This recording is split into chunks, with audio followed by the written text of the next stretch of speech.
Hello friends, मैं CA Rohit Jaiswal, Hatim Ali और अभिषेक खंडेलवाल आप सभी का इस वीडियो में स्वागत करते हैं। आज हम आपके लिए इस वीडियो में टाइम एनालिसिस थ्योरी लेके आए हैं। ये टाइम एनालिसिस थ्योरी आपको सीए फाइनल एग्जामिनेशन में हेल्प करेगी और आपको ये बताएगी कि आपकी सीए फाइनल एग्जामिनेशन की प्रिपरेशन में आपके पास परफॉर्म करने के लिए, एग्जाम प्रिपरेशन के लिए कितना टाइम अवेलेबल रहता है। तो फ्रेंड्स, आइए और समझते हैं हम इस थियोरी को, किस तरह से ये थियोरी आपकी प्रिपरेशन में आपके लिए हेल्प करेगी और आपको टाइम का सही एनालिसिस करके देगी। हेलो गाइस, आई एम अभिषेक। तो हमने इस थ्योरी को, टाइम एनालिसिस थ्योरी को 4 पार्ट्स में डिवाइड किया है। पहले हम बताएंगे आपको मीनिंग की, what is time analysis and how it works, कैसे टाइम एनालिसिस और पूरी थ्योरी जो है हमने जो बनाई हुई है वो कैसे काम करती है। देन एग्जाम्स में या फिर एग्जाम को लेकर के डिफरेंट स्टूडेंट्स के क्या परसेप्शन होते हैं विथ रिस्पेक्ट टू टाइम। यदि आपके पास 3 महीने का टाइम है आज, आपका अटेम्प्ट 3 महीने बाद है, तो how students will define that 3 months, इस बारे में डिस्कशन होगा। देन हम आपको बताएंगे कि टाइम एनालिसिस थ्योरी को कंसीडर करने के लिए क्या क्या फैक्टर्स हमने यूज किए हैं।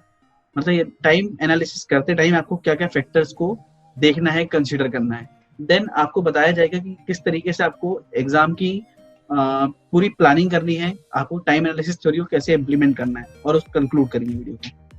तो वीडियो स्टार्ट करने के पहले मैं थोड़ा सा आपसे टाइम मैनेजमेंट के बारे में डिस्कशन करना चाहूंगा। Time management is a myth. मैं टाइम मैनेजमेंट के बारे में आज तक जो मैंने समझा है वो यही समझा है कि टाइम मैनेजमेंट की जो बातें करी जाती हैं लोगों के द्वारा, वो एक झूठ ही है, वो एक लाई है। Because we can not manage something that we do not have control over it. यदि हमारे पास किसी चीज के ऊपर कंट्रोल नहीं है तो हम उसको मैनेज भी नहीं कर सकते। सिमिलरली आप सब जानते हैं कि हम टाइम को कभी भी कंट्रोल नहीं कर सकते हैं, तो हम उसको मैनेज भी नहीं कर सकते हैं। तो ये इसलिए इंपॉर्टेंट हो जाता है टाइम के इंपॉर्टेंस को समझना, टाइम एनालिसिस थ्योरी को समझना, क्योंकि हमको ही अपने आप को मैनेज करना पड़ेगा अकॉर्डिंग टू द टाइम। चलिए स्टूडेंट्स, तो हमें स्टार्ट करते हैं हम लोग टाइम एनालिसिस थ्योरी के बारे में।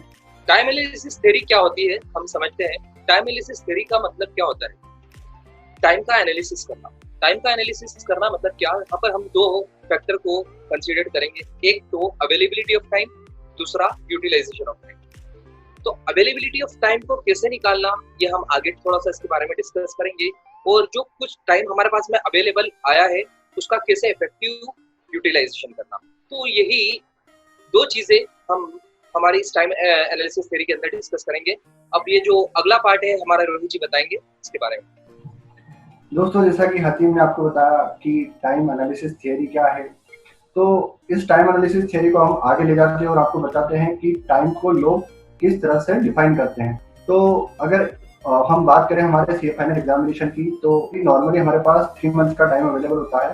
तो इस 3 मंथ को लोग जो है अलग अलग तरीके से इस तरह से डिफाइन कर सकते हैं कि कुछ स्टूडेंट्स बोलेंगे कि हमारे पास 90 डेज अवेलेबल है, कुछ बोलेंगे कि हमारे पास सर 13 वीक्स अवेलेबल है, कुछ बोलेंगे कि सर हम इसको आवर्स में कैलकुलेट करेंगे क्योंकि हम स्टडी तो आवर्स में करते हैं और हम एग्जाम भी परफॉर्म भी जो करते हैं, तो हमारे पास 3 आवर्स का टाइम होता है।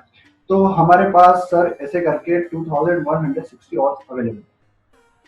फिर कुछ बच्चे बोलेंगे कि सर 2160 आवर्स तो टोटल है, अब इसमें हम हमारी जो दूसरी एक्टिविटी है जिसमें हम वर्केबल टाइम अगर निकाले तो हमारे पास 1080 आवर्स ही अवेलेबल है जिसके अंदर हम स्टडी कर सकते हैं। तो दोस्तों, अलग अलग तरह के स्टूडेंट इस टाइम को अलग अलग तरीके से कैलकुलेट करते हैं। तो ये कैलकुलेट करने का मतलब ये है कि वो उनकी स्टडी को इस अवेलेबल टाइम के अंदर परफॉर्म करेंगे। तो सही एनालिसिस करना, सही टाइम को कैलकुलेट करना बहुत ज़्यादा इम्पोर्टेंट है ताकि आप अपनी प्लानिंग को उस तरीके से इम्प्लीमेंट कर सकें। तो गाइस, जैसा कि मैंने आपको पहले बताया था, टाइम एनालिसिस थ्योरी को पढ़ते टाइम या फिर आप टाइम को एनालाइज करते टाइम कुछ फैक्टर्स आपको कंसीडर करने पड़ेंगे। तो किन किन फैक्टर्स को हमें कंसीडर करना है उसकी शुरुआत में करता हूँ आपसे। तो सबसे पहला जो फैक्टर है वो है आपका टाइम मेजरमेंट। सिंपली जो आपके पास अवेलेबल टाइम है, आज से मान लीजिए यदि आपका जुलाई एंड चल रहा है या फिर आप जून एंड चल रहा है आज की डेट में, और नवंबर में आपका अटेम्प्ट है, तो 4 महीने का टाइम पूरा बचता है आपके पास। तो 4 months into 30 days into 24 hours, या फिर हमने जो एग्जाम्पल में लिया है आपके लिए, हमने एक रफली एग्जाम्पल लिया होगा 3 मंथ्स जो बचे हुए हमारे पास एग्जाम के लिए, तो आज की डेट से हम टाइम को मेजर क्या करेंगे कि टोटल अवेलेबल आवर्स यदि मेरे को निकालना है कि मेरे पास कितने हैं, या फिर किसी स्टूडेंट के पास टोटल अवेलेबल आवर्स कितने हैं, तो उसको ये बोला जाएगा 3 months into 30 days into 24 hours. तो आपका रफली 2160 आवर्स का एक फ्रेम आ जाएगा आपके पास, 2160 आवर्स का। देन नेक्स्ट फैक्टर, तो फ्रेंड्स हमारा जो नेक्स्ट फैक्टर है वो है availability of time. Availability of time में हम ये जानेंगे कि एक्चुअल में हमारे पास में टाइम कितना अवेलेबल है। ऐसे तो मैं कहूँ कि मेरे पास में 24 घंटे, लेकिन 24 घंटे पूरे मेरे नहीं। इसके लिए मुझे क्या है कि इस 24 घंटे में से मुझे काफी दूसरी एक्टिविटीज भी परफॉर्म करनी है जो कि जरूरी है, जिसके बिना मेरा जीवन नहीं चल सकता।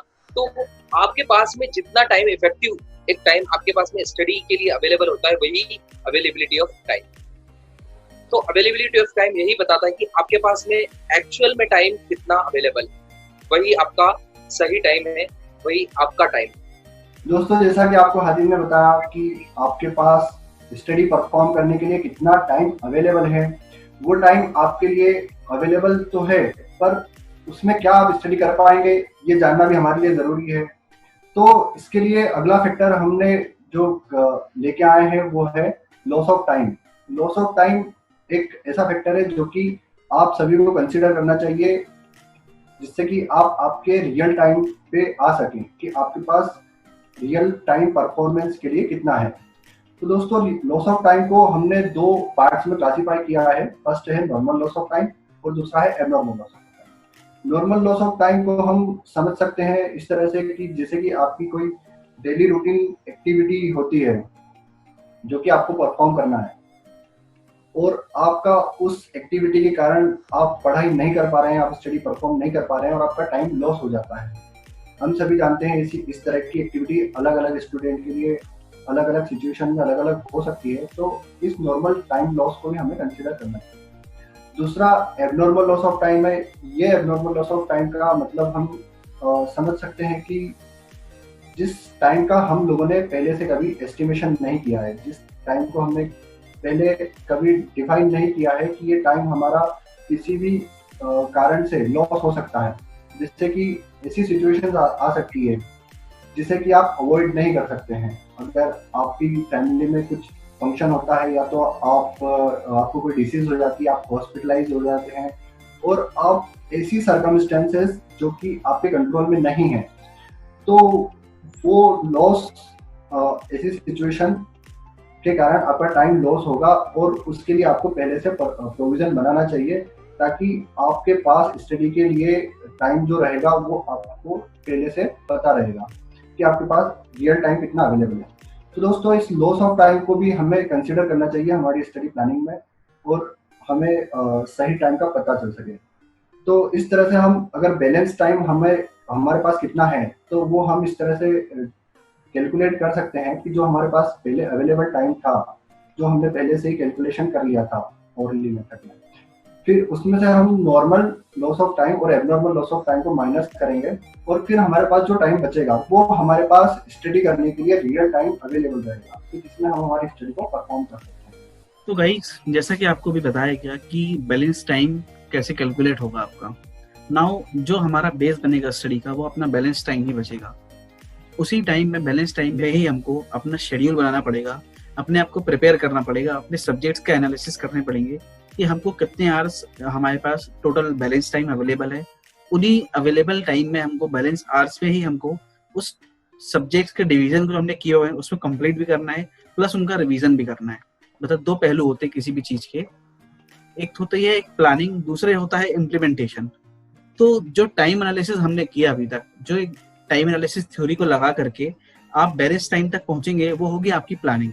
देन उसका इम्प्लीमेंटेशन पार्ट आएगा जब आप उसकी पढ़ाई करेंगे, तो उसको ही हम यूटिलाइजेशन बोलेंगे। तो जो रियल गेम है वो यूटिलाइजेशन में ही होती है। भले ही प्लानिंग कितनी भी अच्छी हो, पर यदि हम उस तरीके से उसको इम्प्लीमेंट ना करें तो उस प्लानिंग का कोई मतलब नहीं निकलता है। तो यहाँ पर एक तरीके से बोला गया है कि हम किस तरीके से अपना बैलेंस टाइम को यूटिलाइज करते हैं, पूरा सक्सेस फैक्टर जो है आपका वो उसी के ऊपर डिपेंडेंट रहेगा। जितना ज्यादा आपका इस फेस में, मतलब पढ़ाई करने वाले फेस में, स्टडीइंग फेस में आपका जितना ज्यादा कंसंट्रेशन लेवल रहेगा, उतना ही आपका इफेक्टिव यूटिलाइजेशन होगा टाइम का। आज इन सभी चीजों से हमने क्या जाना, हमने ये जाना कि टाइम एनालिसिस थ्योरी एक्चुअल में वर्क कैसे करती।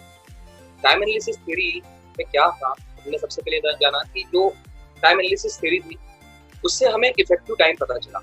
इफेक्टिव टाइम पता होने से क्या हुआ कि हमारी जो प्लानिंग थी वो बहुत इफेक्टिव बनी। इफेक्टिव प्लानिंग बनने से जब आपकी प्लानिंग इफेक्टिव होगी तो ऑब्वियसली उसका इम्प्लीमेंटेशन में उसमें दिक्कत नहीं आएगी, तो उसका इम्प्लीमेंटेशन आपका बहुत बढ़िया रहा। इम्प्लीमेंटेशन अच्छा रहा तो अल्टीमेटली आपका रिजल्ट अच्छा रहा, और अल्टीमेटली हमारा जो फोकस होता है वो रिजल्ट ही होता है। हर कोई इंसान जो देखेगा आखिरी में रिजल्ट से ही आपको जज करता है, रिजल्ट से ही आपको पहचानता है। तो time analysis theory actually directly indirectly मैं कहूँ तो आपके रिजल्ट को बेटर करने में हेल्प करती है। इसे एक छोटे से एग्जांपल के जरिए से जानने की कोशिश करते हैं।